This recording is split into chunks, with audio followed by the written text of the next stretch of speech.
Menindaklanjuti keputusan pemerintah yang akhirnya membatalkan penghapusan tenaga honorer pada November 2023, Komisi 2 DPR RI menilai perlu solusi yang matang untuk menyesuaikan kebutuhan tenaga honorer karena jumlah tenaga honorer di Indonesia cukup besar dan statusnya hingga kini belum jelas. Hal tersebut ditegaskan Ketua Komisi 2 DPR RI Ahmad Doli saat memimpin rapat pertemuan terkait tenaga honorer di Provinsi Sumatera Utara. Ia menjelaskan saat ini DPR RI dan Kementerian Pan-RB akan terus mencari solusi untuk penyelesaian masalah tenaga honorer terkait penghapusan tenaga honorer di instansi pemerintah mulai November 2023 mendatang. Waktu itu Saudara Menteri minta beberapa waktu mereka untuk sinkronisasi dan harmonisasi dengan asosiasi kepala daerah. Mudah-mudahan di masa sidang yang berikut besok kita sudah bisa melaksanakan rapat kerja. Terus kemudian konsep itu kita tuangkan dalam peraturan perundangan, apakah bentuknya peraturan pemerintah. Waktu itu konsepnya peraturan pemerintah, ada sekitar 2 atau 3 peraturan pemerintah lagi yang akan diterbitkan yang nanti akan kita bahas untuk menyelesaikan secara tuntas semua masalah tenaga honorer. Dalam kesempatan yang sama, anggota Komisi 2 DPR RI Ongku Hasibuan meminta agar kebijakan terkait tenaga honorer ditinjau kembali. Sekarang 3 jutaan lebih, 3.900.000 orang. Apakah mereka nanti otomatis mau diberhentikan di November 2023? Terus siapa yang mau melayani masyarakat? Nggak sesederhana itu juga gitu loh. Oke, disediakan outsource, apa bisa secepat itu menyelesaikan itu? Saya usul kepada Menpan RB, jangan gegabah, ya, jangan buru-buru. Kita harus carikan solusi yang baik bagaimana supaya transformasi ini berjalan secara mulus.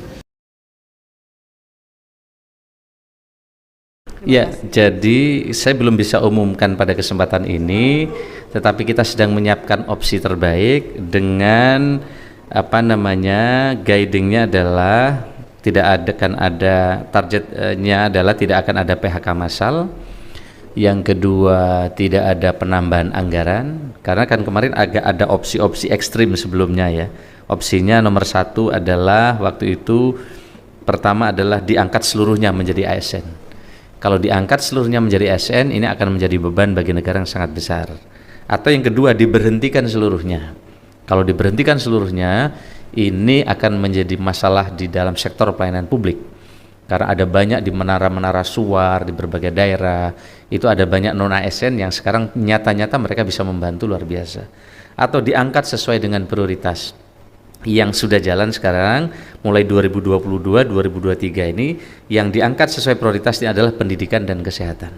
Dan kemarin kami sudah siapkan 700.000 formasi bagi kesehatan dan pendidikan. Tetapi yang terserap, yang diusulkan daerah hanya 400.000. Nah, kami berharap daerah segera mengusulkan untuk P3K dari daerah karena pendidikan dan kesehatan ini sedang jadi prioritas. Nah, sekarang kita sedang ajukan formasi, 1 juta lebih formasi yang kita ajukan untuk 2024. Nah, tentu tenaga non-ASN tidak hanya guru dan kesehatan. Tentu di banyak tempat juga banyak. Oleh karena itu kita sedang siapkan opsi terbaik tanpa menambah anggaran, tapi tidak ada PHK, sehingga mereka tetap ada di tempatnya. Opsi inilah sedang kita kaji dan nanti akan kami laporkan lagi kepada Bapak Presiden. Gitu ya, cukup ya. Oke, perbedaan ASN, PNS, dan P3K dalam konteks pengangkatan, pemberhentian, ya, terus kemudian kedudukan, dalam konteks hak dan perlindungan dan usia pensiun. Ini yang akan kita bahas kawan-kawan sekalian. Sebagaimana kita pahami kawan-kawan sekalian bahwa ASN atau aparatur sipil negara adalah pegawai pemerintah yang diangkat oleh pejabat pembina kepegawaian atau yang sering kita dengar dengan istilah PPK ya. Di situ dalam konteks kepegawaian itu ada PPK, yaitu pejabat pembina kepegawaian dan diserahi tugas dalam suatu jabatan di pemerintahan. Ini adalah yang dinamakan dengan ASN. Nah, berdasarkan Undang-Undang Nomor 5 Tahun 2014 tentang Aparatur Sipil Negara atau ASN tadi, ASN ini kawan-kawan sekalian ya terdiri dari 2 atau ya, yang pertama adalah konteksnya pegawai negeri sipil atau PNS, lalu yang kedua adalah P3K ya, atau pegawai pemerintah dengan perjanjian kerja. Lalu muncul bagi kita gitu ya, apa sih sebetulnya perbedaannya antara PNS dan P3K itu, agar ketika kita sudah paham ini, kita betul-betul firm pemahaman kita apa sih yang dimaksud dengan P3K yang sekarang lagi booming ya, lagi santer dibicarakan karena memang lagi marak pendataan dan pendaftaran di berbagai instansi ya, agar kita tidak salah langkah memahaminya. Oke, kita lanjut kawan-kawan sekalian. Nah, kita mencoba melihat perbedaan antara PNS dan P3K itu dari beberapa aspek kawan-kawan sekalian ya. Aspek yang pertama yang membedakannya itu adalah ini kawan-kawan sekalian ya. Yang pertama, PNS dan P3K dari segi status kepegawaian. Apa perbedaannya kawan-kawan sekalian? Dalam Undang-Undang ASN nomor 5 tahun 2014, aparatur sipil negara adalah profesi bagi pegawai negeri sipil dan pegawai pemerintah dengan perjanjian kerja atau P3K yang bekerja pada instansi pemerintah. Ini adalah konteksnya apa itu ASN ya, dalam Undang-Undang nomor 5 tahun 2014 ya. Lalu kemudian dalam pasal 1 angka 4 PP nomor 11 2017 tentang manajemen PNS dikatakan kawan-kawan sekalian, pegawai negeri sipil adalah warga negara Indonesia yang memenuhi syarat tertentu diangkat sebagai pegawai ASN secara tetap oleh pejabat pembina kepegawaian atau PPK untuk menduduki jabatan pemerintahan. Sementara dalam pasal 1 angka 4 PP nomor 49 tahun 2018 tentang manajemen P3K, yang namanya pegawai pemerintah dengan perjanjian kerja adalah warga negara Indonesia yang memenuhi syarat tertentu yang diangkat berdasarkan perjanjian kerja untuk jangka waktu tertentu dalam rangka melaksanakan tugas pemerintahan. Dari penjelasan tersebut, status antara PNS dan P3K jelas sudah ada perbedaan ya. Di sini maknanya sudah berbeda. Konteksnya, PNS merupakan pegawai tetap ya, pegawai tetap pemerintah, sedangkan P3K bersifat pegawai kontrak yang memiliki masa kerja yang telah ditentukan. Ya, ini kawan-kawan sekalian, kalau kita memotret apa sih perbedaan antara PNS dan P3K dari segi status kepegawaiannya ya. Lalu yang kedua, kita potret perbedaan antara PNS dan P3K berdasarkan proses seleksinya di sini kawan-kawan sekalian ya. Ini mungkin ada kaitan dengan penerimaan yang sekarang itu ya, tentang P3K tahun 2022. Nah, proses penerimaan atau seleksi. Setiap warga negara Indonesia mempunyai kesempatan yang sama untuk melamar menjadi PNS atau P3K sesuai persyaratan. Ini jelas kawan-kawan, pada dasarnya ya, pada prinsipnya ini semua warga negara Indonesia. Tetapi ada sedikit perbedaan ternyata kawan-kawan sekalian. Pada saat melamar CPNS, berarti ini dia untuk PNS ya, usia paling rendah adalah 18 tahun dan paling tinggi adalah 35 tahun. Ini kawan-kawan, sedangkan pada saat melamar P3K, berusia paling rendah 20 tahun dan paling tinggi 1 tahun sebelum batas usia tertentu pada jabatan yang akan dilamar. Sehingga biasanya kan kalau jabatan tertentu misalkan di struktural ada 56 tahun. Maka di sini 1 tahun sebelumnya masih bisa mendaftar kalau untuk P3K. Tapi kalau untuk PNS ada batas usia maksimalnya, itu paling tinggi baru dia bisa daftar. Tapi kalau untuk P3K paling tinggi 1 tahun sebelum batas usia pensiun. Mananya apa? Kalau dihitung 56, kalau dihitung 58 berarti tinggal 57. Ini 58 adalah usia pensiun struktural atau jabatan struktural di fungsional umum lah artinya ya. Ini boleh, masih berarti 57 tahun notabene masih bisa melakukan pendaftaran untuk P3K. Tapi kalau untuk PNS, maka dia kalau udah usia di atas 35 tahun maka sudah tertutup dia untuk melakukan pendaftaran dalam proses seleksinya itu. Nah, kontennya untuk seleksi pengadaan PNS terdiri atas 3 tahap, kawan-kawan sekalian ya, kalau di PNS. Yang pertama ada seleksi administrasi, tentu saja. Lalu yang kedua seleksi kompetensi dasar, dan yang ketiganya ada seleksi kompetensi bidang. Ya, biasanya kalau kompetensi dasar ini semua jabatan yang formasinya kosong, biasanya ini materi akan sama. Yang membedakan adalah di seleksi kompetensi bidangnya di sini. Ya. Lalu kemudian kalau untuk seleksi pengadaan P3K terdiri atas 2 tahap, ya. Yang pertama seleksi administrasi, sama kawan-kawan sekalian. Yang keduanya adalah seleksi kompetensi. Dan seleksi kompetensi ini mencakup manajerial, sosial, kultural, dan teknis. Bahkan satu perspektif lagi ada, yaitu wawancara kawan-kawan sekalian, ya. Soalnya ini untuk mengukur moralitas dan integritas di sini. Kita pahami di sana kawan-kawan sekalian. Lalu yang ketiga, kita memotret perbedaan antara PNS dan P3K itu dari segi masa kerjanya, ya. Agar paham kawan-kawan sekalian, di usia pensiunnya untuk PNS itu 58 tahun tadi dikatakan bagi pejabat administrasi, sedangkan 60 tahun bagi pejabat pimpinan tinggi atau JPT, ya.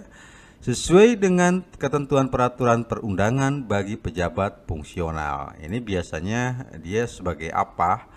Ini pasti akan berbeda, kan ada yang 65 tahun, bisa ada kalau yang dia fungsional misalkan utama, ya, fungsional utama itu 65 tahun.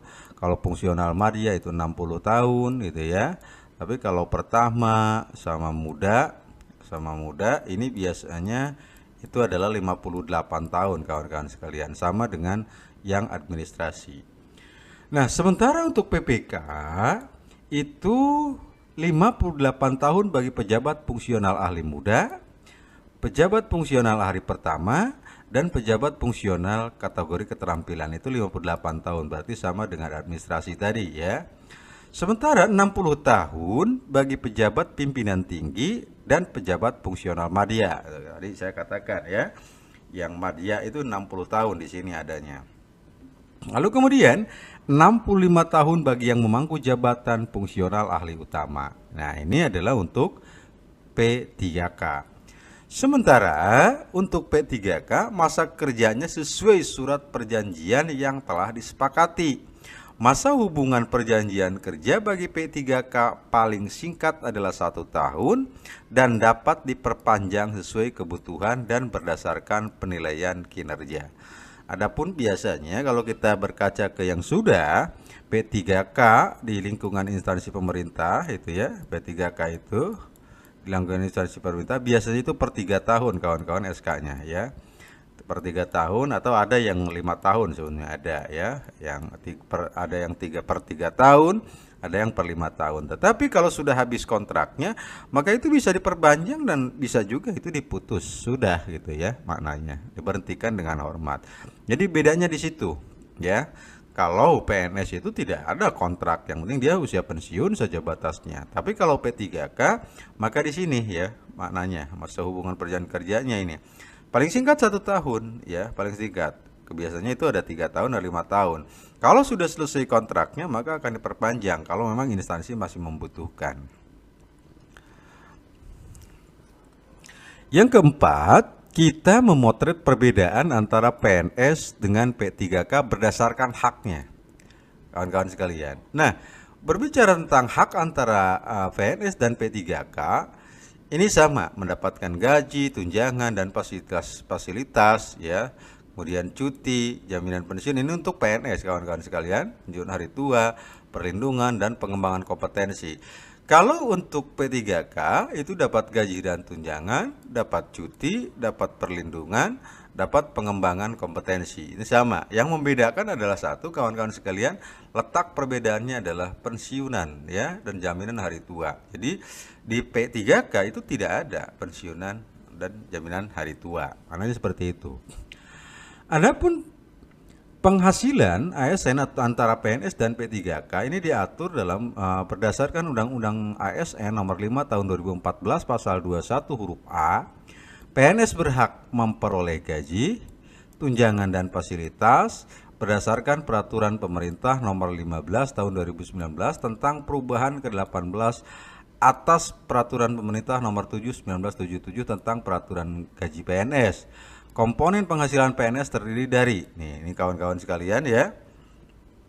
Di sini adanya gaji pokok sudah diatur, tunjangan keluarga, tunjangan pangan, tunjangan jabatan, tunjangan kinerja, baik itu yang di PNS pusat, kemudian tambahan penghasilan bagi pemerintah daerah, PNS yang di pemerintah daerah, tunjangan risiko bahaya bagi jabatan tertentu, tunjangan khusus ya. Kemudian ada tunjangan profesi, ada tunjangan kemahalan. Nah, sementara untuk P3K, berdasarkan Undang-Undang ASN nomor 5 2014 pasal 22 huruf A, P3K berhak memperoleh gaji dan tunjangan. Pemberian gaji dan tunjangan bagi P3K diatur dalam Peraturan Presiden nomor 98 tahun 2020 tentang gaji dan tunjangan P3K. Besaran gaji P3K didasarkan pada golongan dan masa kerja golongan.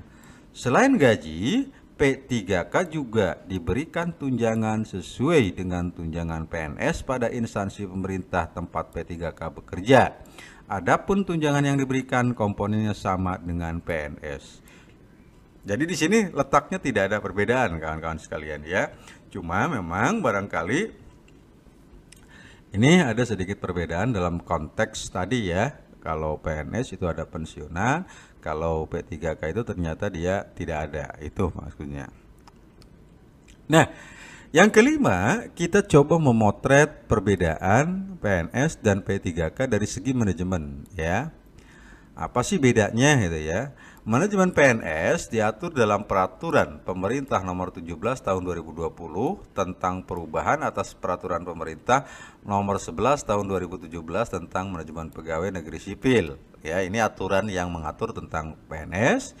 Sementara sedangkan manajemen P3K diatur dalam Peraturan Pemerintah Nomor 49 Tahun 2018 tentang Manajemen Pegawai Pemerintah dengan Perjanjian Kerja. Nah, pengangkatannya bagaimana prosesnya? Kalau PNS itu diangkat secara tetap tetap untuk menduduki jabatan pemerintah. Sementara P3K diangkat berdasarkan perjanjian kerja untuk jangka waktu tertentu yang sebagaimana kita sudah bahas tadi. Kedudukannya, PNS dapat menduduki seluruh jabatan pemerintah, ya. Siapapun dia. P3K, jenis jabatan yang dapat diisi oleh P3K diatur dengan peraturan presiden dan tidak dapat mengisi JFT. Ini yang tidak dapat diisi. Apa itu? Jabatan pimpinan tinggi pertama ya, pratama yang tidak boleh diduduki. Baik, itu saja barangkali kawan-kawan sekalian yang dapat di-share dalam kesempatan yang berbahagia ini. Mudah-mudahan menjadi tambahan pemahaman bagi kita sehingga kita lebih paham apa itu PNS dan P3K, sehingga dalam melangkah terutama bagi kawan-kawan yang mau mendaftar P3K sudah mendapatkan gambaran yang komprehensif ya. Itu saja. Wassalamualaikum warahmatullahi wabarakatuh.